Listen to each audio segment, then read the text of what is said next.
Hello, guys. Welcome to Psych Minds. We are reading Freedom from the Known by J. Krishnamurti. If you have not subscribed yet, do subscribe, like, and share if you like.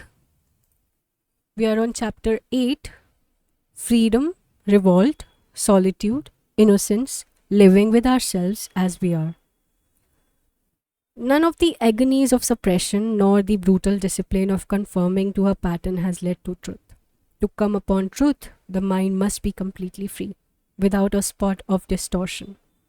But first, let us ask ourselves if we really want to be free. When we talk of freedom, are we talking of complete freedom or of freedom from some inconvenient or unpleasant or undesirable thing?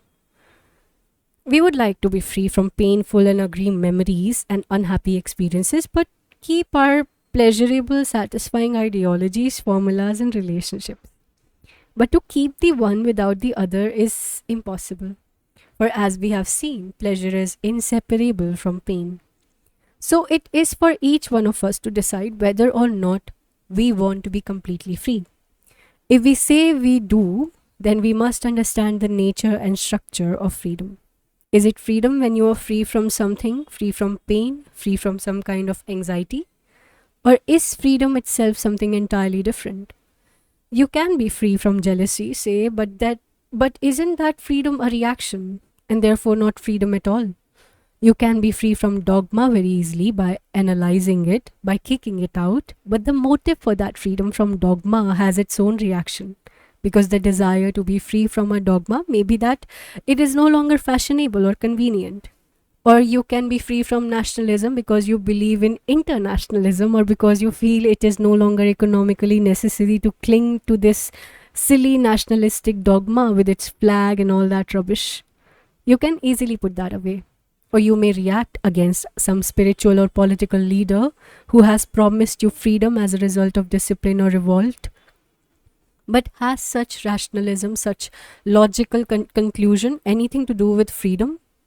If you say you are free from something, it is a reaction which will then become another reaction, which will bring about another conformity, another form of domination.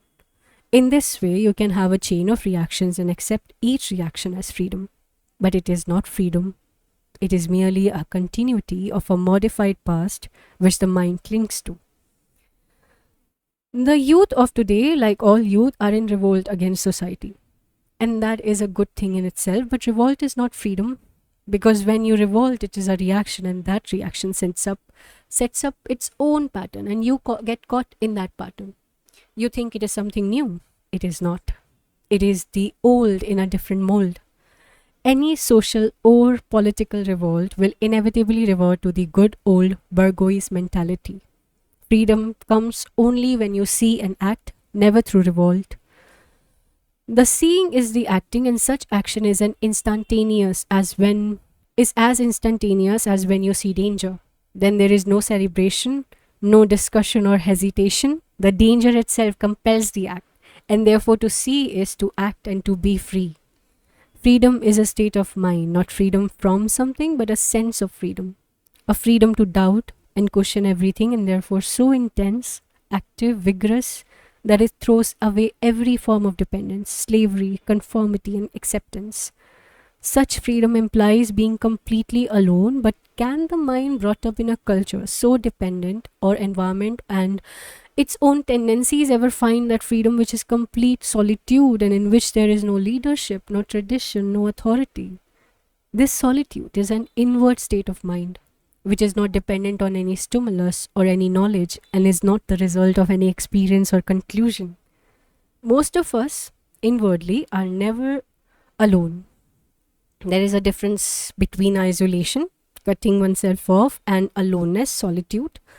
We all know what it is to be isolated, building a wall around oneself in order never to be hurt, never to be vulnerable, or cultivating detachment, which is another form of agony, or living in some dreamy ivory tower of ideology. Aloneness is something quite different. You are never alone because you are full of all the memories, all the conditioning, all the mutterings of yesterday. Your mind is never clear of all the rubbish it has accumulated. To be alone, you must die to the past. When you are alone, totally alone, not belonging to any family, any nation, any culture, any particular continent. There is that sense of being an outsider. The man who is completely alone in this way is innocent, and it is this innocency that frees the mind from sorrow. We carry about with us the burden of what thousands of people have said and the memories of all our misfortunes. To abandon all that totally is to be alone. And the mind that is alone is not only innocent but young, not in time or age, but young, innocent, alive at whatever age. And only such a mind can see that which is truth and that which is not measurable by words. In this solitude, you will begin to understand the necessity of living with yourself as you are, not as you think you should be or you have been. See if you can look at yourself without any tremor, any false modesty, any fear, any justification or condemnation. Just live with yourself as you actually are. It is only when you live with something intimately that you begin to understand it. But the moment you get used to it, get used to your own anxiety or envy or whatever it is, you are no longer living with it. If you live by a river, after a few days you do not hear the sound of the water anymore. Or if you have a picture in the room which you see every day, you lose it after a week. It is the same with the mountains, the valleys, the trees, the same with your family, your husband, your wife. But to live with something like jealousy, envy, or anxiety, you must never get used to it, never accept it. You must care for it as you would care for a newly planted tree. Protect it against the sun, against the storm. You must care for it, not condemn it or justify it.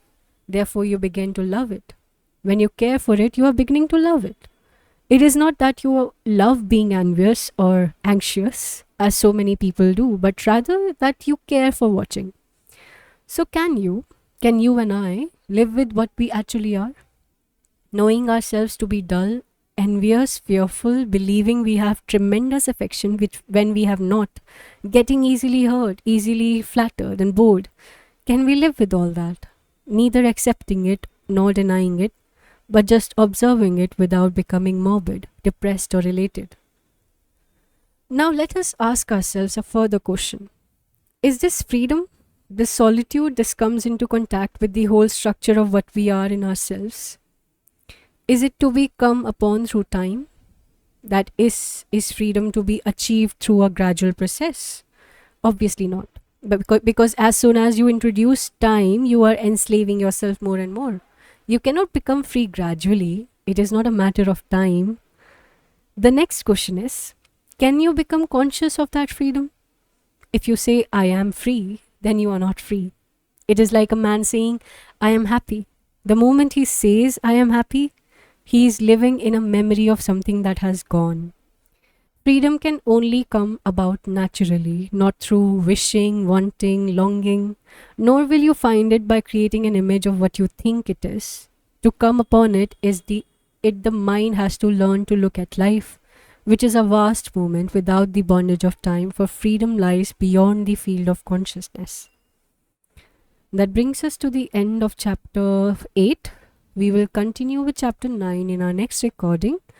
Bye bye for now. If you have any comments, questions, suggestions, recommendations, any discussion regarding the content we have just read, you're welcome to write in the comment section of the video you're viewing or in the community section of the YouTube channel. Do check out the other recordings, the playlists that are available, and listen to them like an audiobook. Bye bye for now. Keep reading. Take care.